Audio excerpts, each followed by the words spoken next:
Avis vascular centre మన దేశంలోనే the best varicose vein hospital. నమస్కారం, welcome to I dream. Health talks with Vijitha కార్యక్రమానికి స్వాగతం. ప్రస్తుతం మనతో పాటు ఉన్నారు general consultant doctor V Aditya Ranganath garu. ఇప్పుడు వారితో మాట్లాడేద్దాం. నమస్తే అండి. నమస్తే అండి. ఎలా ఉన్నారు? బాగున్నాను మ్యామ్, థ్యాంక్ యూ. అయితే షుగర్ చాలా పెద్ద సమస్యగా మారిపోతుంది. చిన్నపిల్లల నుంచి పెద్దవాళ్ళ వరకు చాలా మందిలో చూస్తున్నాం. ఆహార రీత్యా కొంతమందికి వస్తే, జెనెటిక్స్ పరంగా కొంతమందికి, ఏదేమైతేనేంటి అందరిలో ఈ సమస్య అయితే ఎక్కువగా. ఇంట్లో నలుగురు ఉంటే ఇద్దరికి ఈ సమస్య చూస్తూనే ఉన్నాం. ఒకవేళ షుగర్ని రివర్స్ చేయాలి అంటే గనక అవకాశం ఉందంటారా? ఉంటే గనక ఆ టిప్స్ ఏంటో తెలియజేయండి. సో ఇప్పుడు డయాబెటీస్ వచ్చింది, లేకపోతే బీపీ వచ్చింది, థైరాయిడ్ వచ్చింది, లేకపోతే వాట్ ఎవర్, ఇదివరకు మనం విన్నది ఏంటి అని అంటే ఒక్కసారి వస్తే లైఫ్ లాంగ్ అది తగ్గడానికి ఆస్కారం లేదు. సో మనం ఏం చేయొచ్చు, కంట్రోల్లో పెట్టుకోవాలి. సో డ్రగ్స్, అదే మన మెడిసిన్ తీసుకుంటాము రెగ్యులర్గా, ఆపకుండా తీసుకుంటే కంట్రోల్లో ఉంటుంది కాబట్టి భయపడాల్సిన అవసరం లేదని చెప్తారు. అయిపోయింది, అది అక్కడతో అయిపోయింది. బట్ ఇప్పుడు రీసెంట్ అంటే చాలా ఇయర్స్ నుంచి మనకి తెలిసిందే ఏంటి అని అంటే వీటన్నిటిని కూడా మనం రివర్స్ బ్యాక్ చేసుకోవచ్చు. కాకపోతే ఆ పద్ధతి తెలియక, చాలా మంది అవేర్నెస్ లేక ఇంకా అదే భయంతో ఇప్పటికీ ఉన్నారు. అంటే ఒక్కసారి వస్తే తగ్గదు, మనం ఖచ్చితంగా టాబ్లెట్స్ మీద బ్రతకాలి లైఫ్ లాంగ్. సగం ఆ థాటే ఇంకా అనారోగ్యం తీసుకొస్తుంది అనమాట. సో అసలైన నిజం ఏంటి అని అంటే డయాబెటీస్ని కూడా మనం రివర్స్ చేసుకోవచ్చు ఖచ్చితంగా. అంటే నేను చెప్తుంది రివర్స్ అంటే పూర్తిగా డయాబెటీస్ అసలు లేకుండానే మనం ఫర్దర్గా మనం జీవించవచ్చు, మన లైఫ్ లీడ్ చేయొచ్చు. అవకాశం ఖచ్చితంగా ఉంది. అంటే ఆరోగ్య సూత్రాలు పాటించడం వల్లనే. ఏంటండి మరి అవి? సో మెయిన్గా ఇప్పుడు డయాబెటీస్ రావడానికి కారణం ఒకటి ఇన్సులిన్ రెసిస్టెన్స్. సరే, ఇన్సులిన్ రెసిస్టెన్స్ అంటే ఏం లేదండి, ఇప్పుడు మనం ఎక్కువసార్లు తీసుకుంటాం, డే మొత్తంలో ఎక్కువసార్లు తినడం, లేదా ఏదైనా మధ్యలో గ్యాప్స్లో మళ్ళీ ఇప్పుడు లంచ్, డిన్నర్, పొద్దున్న బ్రేక్ఫాస్ట్కి మధ్యలో మళ్ళీ ఏదైనా టీ, ఏదో కాఫీ అలవాటు ఉంటుంది, లేదంటే ఇంకేదైనా స్నాక్స్ తింటాం. ఇలాంటి అలవాటు ఎక్కువ అయిపోయి ఏంటి అని అంటే మనం ఏది తిన్నా ఏది తాగినా, అంటే వాటర్ తప్పిస్తే మిగిలిన ఏం తీసుకున్నా మన బాడీలో ఇన్సులిన్ ప్రొడక్షన్ జరుగుతుంది. సో టైప్ 2 డయాబెటీస్ అంటాం ఏంటి, ఇన్సులిన్ ప్రొడక్షన్ ఉంటుంది మన బాడీలో, జనరేట్ అవుతుంది, కానీ ఆ కణాలు సరిగ్గా ఇన్సులిన్ని యూజ్ చేసుకోలేకపోతున్నాయి. దాన్ని టైప్ 2 డయాబెటీస్ కింద పరిగణిస్తున్నారు. ఒకవేళ ఇన్సులిన్ ప్రొడక్షనే లేదు బాడీలో, మన ప్యాంక్రియాస్ సరిగ్గా పనిచేయట్లేదు, అందులో ఐలెట్స్ ఆఫ్ లాంగర్హాన్స్ అని ఒక కణాలు ఉంటాయి, దాని నుంచే మనకి ఇన్సులిన్ వస్తుంది. సో ఇన్సులిన్ సరిగ్గా ప్రొడక్షన్ లేదు అని అంటే అది టైప్ 1 కింద మనం పరిగణిస్తున్నాం. చిన్నపిల్లల్లో కూడా టైప్ 1 అది చూడొచ్చు. సో ఇప్పుడు ఇన్సులిన్ ప్రొడక్షన్ జరిగి మనం తిన్న ప్రతిసారి మన గ్లూకోజ్ లెవెల్స్ ఏదైతే ఉందో అది మేనేజ్ చేయడానికి ఇన్సులిన్ ప్రొడక్షన్ జరిగి, అంటే స్పైక్ అయ్యి అది కంట్రోల్ తీసుకొచ్చి మళ్ళీ అది ఇన్సులిన్ తగ్గి ఆ స్పైక్ తగ్గి మళ్ళీ మనం తింటున్నాం, మళ్ళీ పెరుగుతుంది కదా. ఇలా అస్తమాను పెరిగి తగ్గడం వల్ల మన బాడీ అలవాటు పడిపోతుంది ఆ ఇన్సులిన్, సెట్ అయిన ఇన్సులిన్ లెవెల్కి. సో ఇన్సులిన్ రెసిస్టెన్స్ వచ్చేస్తే ఏమవుద్ది, ఇదే గ్లూకోజ్ని, అంటే రోజువారీ తినే సేమ్ అదే మోతాదు ఒక గ్లూకోజ్ని మనకి ఇప్పుడు మెటబలైజ్ చేయాలి అని అంటే ఇన్సులిన్ ఈ మోతాదుకి మించి ఇంకా ఎక్స్ట్రా ప్రొడక్షన్ జరగాల్సి వస్తుంటుంది అనమాట. అంటే ఈ లెవెల్కి అది కంట్రోల్కి రావట్లేదు, దాన్నే ఇన్సులిన్ రెసిస్టెన్స్ అంటున్నాం. సో మనం చేయాల్సిన పని ఏంటి అంటే ఇన్సులిన్ రెసిస్టెంట్ తగ్గించి ఇన్సులిన్ సెన్సిటివిటీ మనం పెంచుకోవాలి ఒకటి. తర్వాత ఆహారంలో చిన్న మార్పులే, అంటే ఇప్పుడు డయాబెటీస్ మనం ఇది చేయాలి అని అంటే సరే ఏముంది రైస్ మానేయండి అని చెప్తారు, అంతే కదా, మాకు చాలా ఇబ్బంది, మేము చేయలేము అని అంటారు. అలా ఏం కాదు, కొన్ని పద్ధతులు ఉన్నాయి, నేను చెప్తాను ఇప్పుడు ఖచ్చితంగా. అది పాటిస్తే ఏకంగా డయాబెటీస్ చక్కగా కంట్రోలే కాకుండా రాబోయే రోజులు, అంటే మీకు ఫస్ట్ 3 months 4 months కంట్రోల్ తెచ్చుకుంటారు. ఆ పైనుంచి మనకి టార్గెట్ ఏంటి అని అంటే మనం వాడుతున్న మెడిసిన్ నెమ్మదిగా డోస్ తగ్గించుకోగలగాలి. అంటే తగ్గించగలగాలి అంటే ఆటోమేటిక్గా మనకి లెవెల్స్ తగ్గితే యాజ్ ఏ మీ డాక్టర్ కానీ మేము కానీ తగ్గించగలుగుతాం కదా. తగ్గించిన తర్వాత దీన్ని పూర్తిగా రివర్స్ బ్యాక్ చేసుకొని నార్మల్ లైఫ్, అంటే ఆ ఫుడ్ని తీసుకుంటూ చక్కగా మనం ఎలాంటి ట్రీట్మెంట్, అంటే ఈ డ్రగ్స్ తీసుకోకుండా ఉండడం. మళ్ళీ అది తగ్గిపోయిన తర్వాత మళ్ళీ పంచదార తినేస్తాం, మైదా పిండి తినేస్తాం, గోధుమ పిండి తినేస్తాం, లేకపోతే ప్రాసెస్డ్ ఫుడ్ తినేస్తాం. అంటే అసలు అదే మెయిన్ ప్రాబ్లం. అంటే high saturated fats, high carbohydrates ఉండడం వల్లనే మనకు వస్తుంది. ఇది వరకు వాళ్ళకి, అంటే మన పెద్దలకి అప్పట్లో ఎందుకు రాలేదంటే వాళ్ళు ఇవేం తీసుకోలేదు కాబట్టి వాళ్ళకి రాలేదు. సో మనం అది ఫుడ్డే ఇది ఫుడ్డే కదా, ఏదో నార్మల్ లైఫ్, అంటే తగ్గిన తర్వాత మళ్ళీ తినేయచ్చు అన్న వాళ్ళకి ఇది ఆన్సర్ చెప్తున్నా. సో అది కాదు, నార్మల్గా మీరు రైస్ తీసుకోవచ్చు, రైస్ పూర్తిగా మానే అవసరం లేదు, కాకపోతే రైస్తో పాటు కొన్ని తీసుకోవాల్సి ఉన్నాయి. సో చూడండి సింపుల్ టెక్నిక్, హై కార్బోహైడ్రేట్స్ తీసుకోకూడదు, హై కాంప్లెక్స్ కార్బోహైడ్రేట్స్ తీసుకోకూడదు, తర్వాత హై సాచురేటెడ్ ఫ్యాట్స్ తీసుకోకూడదు. సో ఇవి తప్పిస్తే మరి మిగిలిన ఆప్షన్ ఏంటి? కొంతమంది ఇక్కడ ఏం చేస్తారంటే కార్బోహైడ్రేట్స్ తీసుకోకూడదు అన్నారు కాబట్టి పూర్తిగా కార్బోహైడ్రేట్స్ని తగ్గించేస్తున్నారు, అంటే నో కార్బోహైడ్రేట్ ఫుడ్ అంటారు, అలా వెళ్ళిపోతున్నారు, కీటో డైట్స్ అని. అలా వద్దు. అలా అయితే ఏమవుతుందంటే మనకి ఇన్ని సంవత్సరాలు లేదా ఇన్ని జనరేషన్స్గా మనకి బాడీకి కార్బోహైడ్రేట్స్ అలవాటు, సో దాని డైజెషన్ అలవాటు. సో అక్కడి నుంచి మళ్ళీ అది బ్రేక్ డౌన్ అయ్యి గ్లూకోజ్ కింద మనకి కన్వర్ట్ అవుతుంది, మనకి శక్తిని ఇస్తుంది, బాగుంది. మీరు తినడం మానేస్తే ఒకటి మీకు కూడా బాడీకి అది కొత్తది ఏంటంటే కార్బోహైడ్రేట్స్ అసలు అది డైజెషన్ చేసే ఒక పద్ధతే మర్చిపోద్ది మన బాడీ. సో రేపు పొద్దున్న నార్మల్ సింపుల్గా కార్బోహైడ్రేట్స్ తీసుకున్నా దానికి చాలా కష్టపడాల్సి వస్తుంది.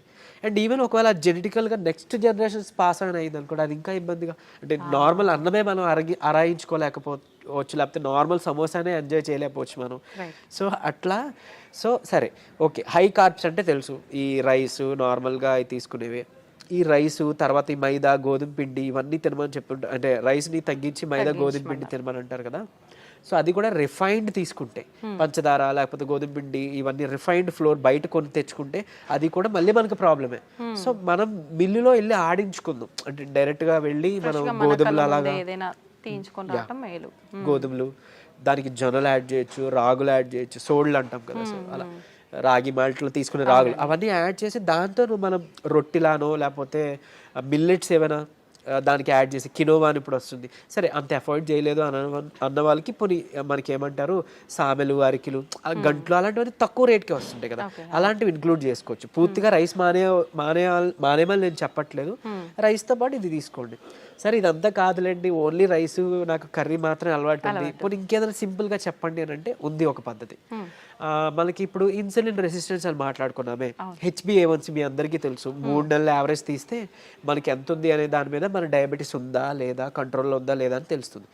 సో దాన్ని మనం కంట్రోల్ పెట్టడానికే కదా ఇప్పుడు అన్ని చెప్తున్నాం, మన ఇన్సులిన్ వాడాలన్నా లేకపోతే ఈ మెట్ఫార్మిన్ మన డయాబెటీస్ డ్రగ్స్ వాడాలంటే కూడా మనకు అలానే దేవుడు కూడా ఇచ్చిన ఆహారంలో ఈ పని చేసే ఉంది. ఏంటి అని అంటే ఒకటి కీరా దోసకాయలు, తర్వాత పంకిన్ సీడ్స్ గుమ్మడి గింజలు, తర్వాత పాలకూర. వీటిలో ఏంటంటే పాలకూరలో తర్వాత పంకిన్ సీడ్స్లో వైటమిన్ ఈ ఉంటుంది, అది మీ HbA1cని చక్కగా కంట్రోల్ తీసుకొస్తుంది. అండ్ ఇప్పుడు చెప్పిన ఆహార పదార్థాల్లో మీకు ఇన్సులిన్ రెసిస్టెన్స్ని తగ్గించి సెన్సిటివిటీని పెంచే ఉంటాయి. సో ఇప్పుడు సరే కొంత లిస్ట్ చెప్తాను చూడండి. మష్రూమ్స్ బాగా అదే మన ఉడకబెట్టిన గుడ్లు ఫుల్గా విత్ సొనతో పాటు తీసుకోవాలి, అది కొలెస్ట్రాల్ కాదు, మంచి కొలెస్ట్రాల్ తీసుకోండి.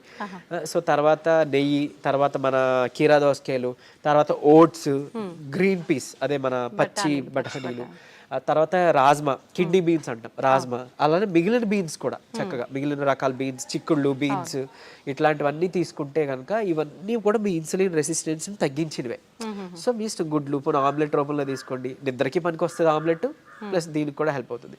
సో ఈ ఫుడ్ని మీరు కంపల్సరీగా క్యాబేజీ, కాలీఫ్లవరు, సో బ్రాకోలీ కానీ ఇలాంటి ఇవన్నీ కూడా మీ ఫుడ్ డైలీ ఫుడ్లో ఏదో ఒక రూపంలో ఇంక్లూడ్ చేసుకోండి. ఏదో ఒక్క పదార్థమైనా అట్లీస్ట్ కర్రీ, మనం అది వదిలేసి మిగిలినవేమో తీసుకున్నామంటే మళ్ళీ కంట్రోల్కి రాదు, మీ అందరికీ తెలిసిందే. చాలామంది ఎక్కువ పాలకూర కూడా తినరు, సో అట్లా. లేదంటే మునగాకు ఉంది, సో మునగాకును కూడా మీరు పౌడర్ రూపంలో చేసుకోవచ్చు, ఎండబెట్టేసి చక్కగా పౌడర్ చేసుకొని ఒక చెంచా యాడ్ చేసుకోండి ఒక ముద్దకి, అన్నంతో పాటు రైస్తో తీసుకోవచ్చు, హాట్ వాటర్లో కూడా తీసుకోవచ్చు, మజ్జిగలో కలిపి తీసుకోవచ్చు. ఇది ఒక మనిషికి డైలీ లిమిట్ ఒక చెంచా. సో అట్లా అని ఇప్పుడు ఏం చేస్తారంటే కొంతమంది ఏదైనా రసం, చారు దాంట్లో కలిపేస్తారు, బట్ అది కలిపేస్తే అంటే ఇంట్లో 3 members 4 members ఉంటే అందులో ఎవరికి ఎంత వెళ్ళేది తెలియదు కదా. సో డైరెక్ట్గా మీరు కలుపుకోవడం బెటర్, ఏదర్ వాటర్లోనో మజ్జిగలోనో లేదా మీ అన్నం గిన్నెలోనో. ఇంకోటి అన్నము, ఇప్పుడు అలానే అదే అన్నము కూర తినే ముందుగా 1 కప్పు కీరా దోసకాయ తీసుకోండి, లేదా బీన్స్, మొలకలు తీసుకోండి చక్కగా, ఇవన్నీ మీకు హెల్ప్ అవుతుంది. లేదంటే మన దాలిమ్మ గింజలు 1 కప్ పెట్టుకోవచ్చు, పెట్టి ముందు అది తిని తర్వాత అన్నము కూర మనం తీసుకుందాం. అలానే అన్నం తినే ముందు, టిఫిన్ తినే ముందు, నైట్ డిన్నర్ చేసే ముందు ఏం చేయొచ్చు అనంటే కొంచెం పెప్పర్ అంటే మన మిరియాల పొడి 1 చిటికెడు తీసుకొని నిమ్మరసం యాడ్ చేసి కొంచెం గోరువెచ్చని నీటిలో ఒక కప్పు లేదా 1 గ్లాసు గోరువెచ్చని నీటిలో కలిపి తాగేసేయండి. ఎందుకు అనంటే ఇప్పుడు ఈ పెప్పర్లో ఉండే పైపరిన్ అనేది మన ఏమంటారు యాక్టివ్ ఇంగ్రీడియంట్, మెడిసినల్ వాల్యూ ఉండే ఇంగ్రీడియంట్. ఇది మన లివర్లో, ప్యాంక్రియాస్లో అదే ఎక్కడి నుంచి అయితే ఇన్సులిన్ వస్తుందో అందులో అక్కడ డైజెషన్ ఎంజైమ్స్ని వాటిని కూడా మంచిగా ఇది ఏమంటారు మెటబాలైజ్ చేస్తుంది. కరెక్ట్గా మెటబాలిజం బాగా జరిగి ఎంజైమ్స్ అన్ని మంచిగా ఫంక్షన్ అయ్యేలా చేస్తుంది. సో తర్వాత ఇంకొకటి మోర్ ఓవర్ ఈ ఏవైతే కాంప్లెక్స్ కార్బోహైడ్రేట్స్ మన హై కార్బ్స్ అన్నాం కదా దాన్ని బాగా కరెక్ట్గా డైజెషన్ జరిగేలాగా మెటబాలైజ్ అయ్యేలాగా ఇది హెల్ప్ చేస్తుంది. అండ్ ఈవెన్ మన పోషకాలు ఏవైతే ఉన్నాయో ఆకుకూరలోనో లేకపోతే మనం తీసుకునే ఫుడ్లోనో అవి మన వంట పట్టడం అంటాం కదా, మన అబ్జార్ప్షన్ అవి అబ్జార్బ్ చేయడానికి ఈ పైపర్ ఈ పెప్పర్ మన మిరియాలు పొడి చాలా బాగా హెల్ప్ చేస్తుంది. సో ఈ రూపంలో తీసుకున్నారనుకోండి మీరు తిన్న తర్వాత పెరిగే షుగర్ లెవెల్స్ కంట్రోల్కి వస్తాయి. అండ్ ఈవెన్ మనకి లోపల ఫంక్షనింగ్ బాగా మెరుగుపడుతుంది. ఇకపోతే డయాబెటీస్ రివర్సల్ గురించి వద్దాం. సో నేను ఇప్పుడు చెప్పింది 3 to 4 months చేస్తే ఖచ్చితంగా మీ షుగర్ లెవెల్స్లో చాలా వరకు మీకు తగ్గడం మీరే గమనించుకుంటారు. మీరు ఇంత అద్భుతంగా పనిచేస్తుందా అని అంటారు. ఎందుకనంటే చాలా మందికి ఒకటి ఉండిపోయింది సైకలాజికల్గా, అంటే drugs like what ever medicine మాత్రమే మెడిసిన్, ఫుడ్ అంటే జస్ట్ ఆహారం మాత్రమే. అసలు కాదు.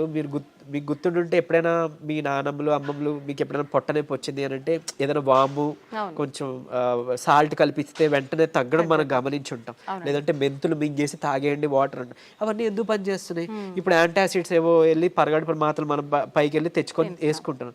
అవేం అవసరం లేకుండా వాళ్ళు బతికారు కదా. ఎలా బతికారు? ఇలానే. ఇవన్నీ ఫుడ్డే మెడిసిన్. ఎగ్జాక్ట్లీ.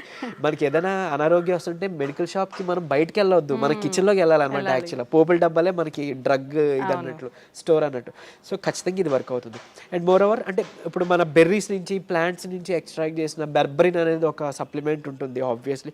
సరే అది అందరూ వాడాల్సిన అవసరం లేదు కానీ ఒక బూస్టప్ కింద పనికి వస్తుంది. అంటే ఎలా అయితే మనకి డయాబెటీస్ని మనకి తగ్గించడానికి మెట్ఫార్మిన్ అనే ఒక మెడిసిన్ తీసుకుంటున్నామో సేమ్ ఇది కూడా అదే పనిచేస్తుంది. కానీ బట్ మెట్ఫార్మిన్తో వచ్చే వైటమిన్ B12 డెఫిషియన్సీ ఇందులో లేదు, ఈ బెర్బరిన్లో లేదు.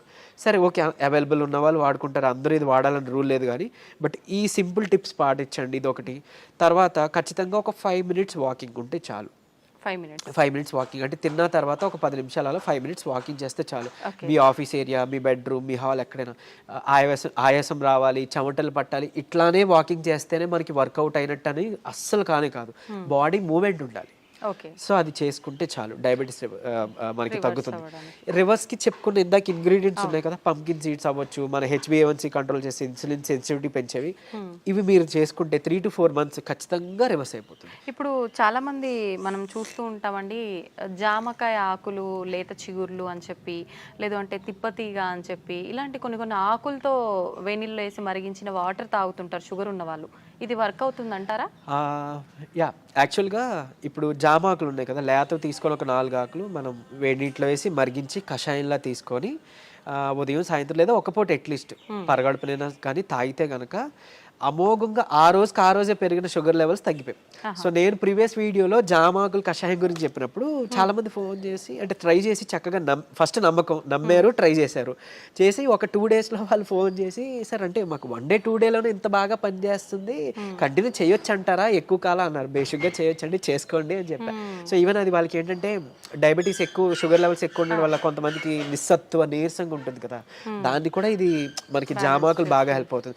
జామకాయ తినొచ్చు, బొప్పాయి తినొచ్చు, అట్లనే జామాకులు కషాయం బాగా హెల్ప్ అవుతుంది, తీసుకోవచ్చు. తిప్పతీగ కూడా తీసుకోవచ్చు. బట్ తిప్పతీగ చాలా మంది తెలియక కోవిడ్ టైంలో అంటే ఇప్పుడు వైరస్ నుంచి బయటపడాలని తెలియక చాలా మంది ఓవర్ డోసెస్లో తీసుకుని వితిన్ 15 daysలో వాళ్ళ లివర్ మొత్తం డ్యామేజ్ అయ్యి ఎమర్జెన్సీ వార్డులో అడ్మిట్ అవ్వడం, చనిపోవడం జరిగింది. కానీ నేను ఇక్కడ చెప్పే ఒక ముక్క, తిప్పతీగ ప్రాబ్లం కాదు, ఓవర్ డోస్ ప్రాబ్లం. కాబట్టి తిప్పతీగని మనం ఇప్పుడు ఒకవేళ ఒక లైక్ 1 inch తీసుకున్నాం అనుకోండి, ఆ రూట్ ఏదైతే ఉందో దాన్ని బాగా బాయిల్ చేసి మనం దాన్ని తాగొచ్చు. దాంట్లో కొంచెం ఉసిరి పొడి యాడ్ చేయొచ్చు, లేదంటే మునగాకు యాడ్ చేసుకోవచ్చు 1/2 spoon అట్లా. ఇలాగా మనం తీసుకున్నాం అనుకోండి మనకి మంచిగా బెనిఫిటే. ఇప్పుడు అలాగని ఏంటి ఫ్లాక్ సీడ్స్ ఉన్నాయి, అవిసె గింజలు ఉన్నాయి. అవిసె గింజలు మనకి కొలెస్ట్రాల్ తగ్గిస్తుంటుంది, డయాబెటీస్ని రివర్స్ చేస్తుంది బాగా. అంటే ఒక 2 చెంచాలు మనం పౌడర్ లాగా తయారు చేసుకొని మనం ఫ్లాక్ సీడ్స్ తీసుకుంటే, ఇదే ఫ్లాక్ సీడ్స్ గురించి ఒక పేపర్లో ఒక ఆర్టికల్ వచ్చింది. ఏంటి ఫ్లాక్ సీడ్స్ తీసుకోకూడదు, లివర్కి మంచిది కాదు, లేకపోతే ఇంకోటి ఏదో అని. కరెక్టే, ఏదైనా అతిగా తీసుకుంటే మనకి ఫుడ్ అయినా ఆబ్వియస్లీ కదా.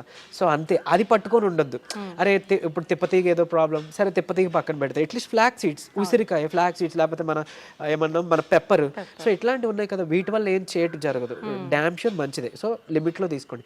ఇంకోటి ఫ్లాక్ సీడ్స్ గురించి ఇప్పుడు మాట్లాడుకున్నాం కాబట్టి చాలా మంది తెలియక దాన్ని పౌడర్ చేసి స్టోర్ చేసుకుంటున్నారు.